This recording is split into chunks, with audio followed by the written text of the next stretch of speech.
previously, Fate thrusts his spear into a bandit, causing the bandit to die. Then he hears that Gluttony's skill is activated, which means appraisal and mind reading have been added to his skills. Due to the activation of Gluttony, he feels some changes in his body. Because of his skill, he thinks he can now fight monsters. The next day, he goes out to buy some weapons because he wants to fight monsters. Then he picks up a dirty sword, and the sword starts talking to him. He is shocked by listening to the sword named Greed. The sword tells him to buy it, as it will be beneficial for him. Now, Sister tells all the kids in the church as they sit at the dinner table that Lord Laplace has gifted everyone something special. It's a skill, so they must be very thankful to the Lord for this blessing. All the kids begin eating the simple food that they get. Sister sees that one kid has not started eating yet. She asks him what he is waiting for. The little boy is furious at Lord Laplace for giving him this low-level skill. At the same time, other holy knights are enjoying all the high-level perks with the set of excellent skills that the Lord gave them. Sister shares that it was not always like this. She begins by saying that there was a time when no one had any skill or level. They had no ranks, and all people enjoyed living equally. The boy is so devastated that he begins crying. He wishes that he would have been born in an era where he would not have to face the discrimination that he faces now. Suddenly, a sister enters the room. She is worried and shares the news that she has been searching for the little girl named Sahara the whole day. She has not left any place where she has not looked, but Sahara is nowhere. She walks away to search for the girl once more. On the other hand, Sahara is in chains inside a dark room. Suddenly, she hears someone tell her that she will be fine and breaks her chains. It's Fate, and he tells Sahara to get up quickly before the guy who locked her up arrives. At the same time, the guy arrives there and smirks, thinking that Fate is not capable of fighting him while he has to protect the girl. Suddenly, the one-handed sword talks to Fate and tells him to run, so the kidnapper will think that Fate is weaker than him. Fate begins running, and the guy starts chasing him. After some time, Fate jumps in front of the kidnapper, having jumped from above the packed boxes while he is hiding the girl. Suddenly, the sword tells Fate to attack the kidnapper. Fate follows the instructions, and it works. The guy does not believe that Fate has taken him down.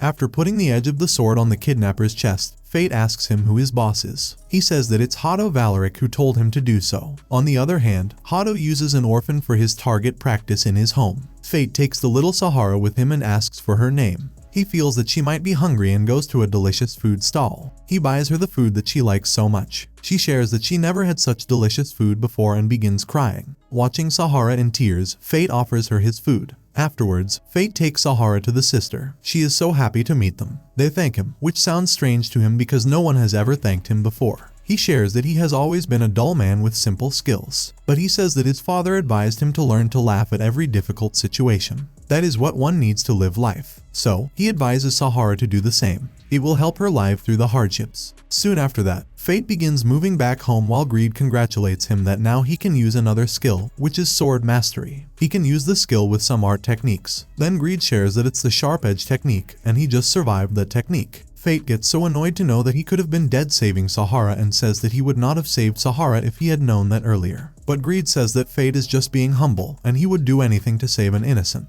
Also, luck is the more significant factor that made Fate win. The night has deepened, and Greed reminds Fate that he will be joining the House of Heart tomorrow, so he did not buy a proper dress to join them. Fate shouts with anger that he forgot this important thing. On the other hand, the bartender and a man talk to each other in the pub where Fate usually goes after his duty. They are surprised that Fate has not come and also discuss that Lord Mason was killed by the divine dragon in Galia. Now, Lady Roxy is the only one who will succeed the family. They appreciate the way Lord Mason stopped Holy Knights from going out of control and doubt if Lady Roxy would be able to do the same. Otherwise, the three Valeric brothers are ready to take place, which is not a good thing. The next day, Fate reaches the House of Heart. He is mesmerized by the beauty of the place. At the gate, it looks like Lady Roxy is already waiting for him. He keeps looking at her and cannot get his eyes off her as she is looking too pretty. She takes him to the grave of her late father, Lord Mason, and tells him that Fate will help her see the family matter and things will be as smooth as they were when he was alive. Fate did not know about the death of Roxy's father. She explains how he died fighting a divine dragon 5 days ago. He is so embarrassed that he does not notice the sadness on Roxy's face. On top of all, she is efficiently looking into family matters. She cheers Fate up and says that she expects him to be her partner to look after the matters of the Hart family.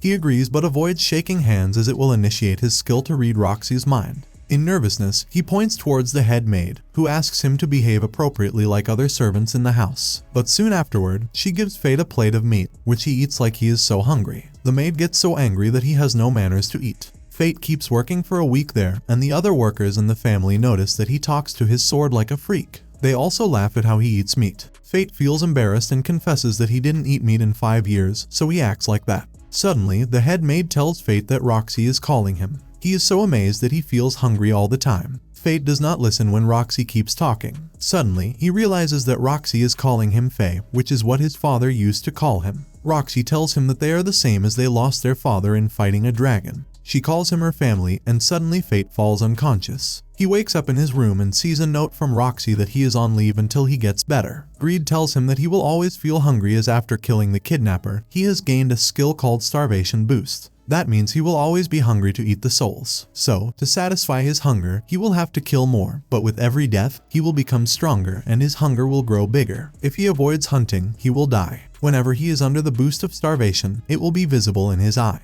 He sees that his eyes are red and goes out to hunt the souls. He kills many goblins, but his hunger does not end. He moves to kill hobgoblins next, and after killing so many hobgoblins, his starvation boost ends. Greed tells him that he must not ignore his cravings for souls from now on, so he has to go out regularly to hunt the souls. Suddenly, he sees a very big goblin moving in the forest. The earth trembles as it walks down the path. Greed tells him that it's the Goblin King. He is as powerful as Fate is, but he has an additional self-healing skill. Fate wants to get it at any cost. But as he goes to kill the Goblin King, he feels disgusted as the king is devouring a corpse. Suddenly, Greed provokes him to attack the Goblin King. Fate attacks once but then keeps saving himself. Greed tells him to finish the goblin at once. He does that, and the Goblin King dies. Afterward, Greed asks him to give all his stats to him, as Greed wants to unlock stage 1. Greed gives him the option to give stats, or they will no longer be together. Fate decides to sacrifice his stats, and suddenly, the sword turns into a new shape, a magic bow. He sees another goblin following him, but after it is spotted, the goblin tries to run away. Greed tells Fate to draw the bow, and it's the specialty of its new form that he can shoot arrows from it. The arrow will hit the target no matter what. So Fate shoots the arrow at the goblin, and the arrow automatically hits the goblin and kills it.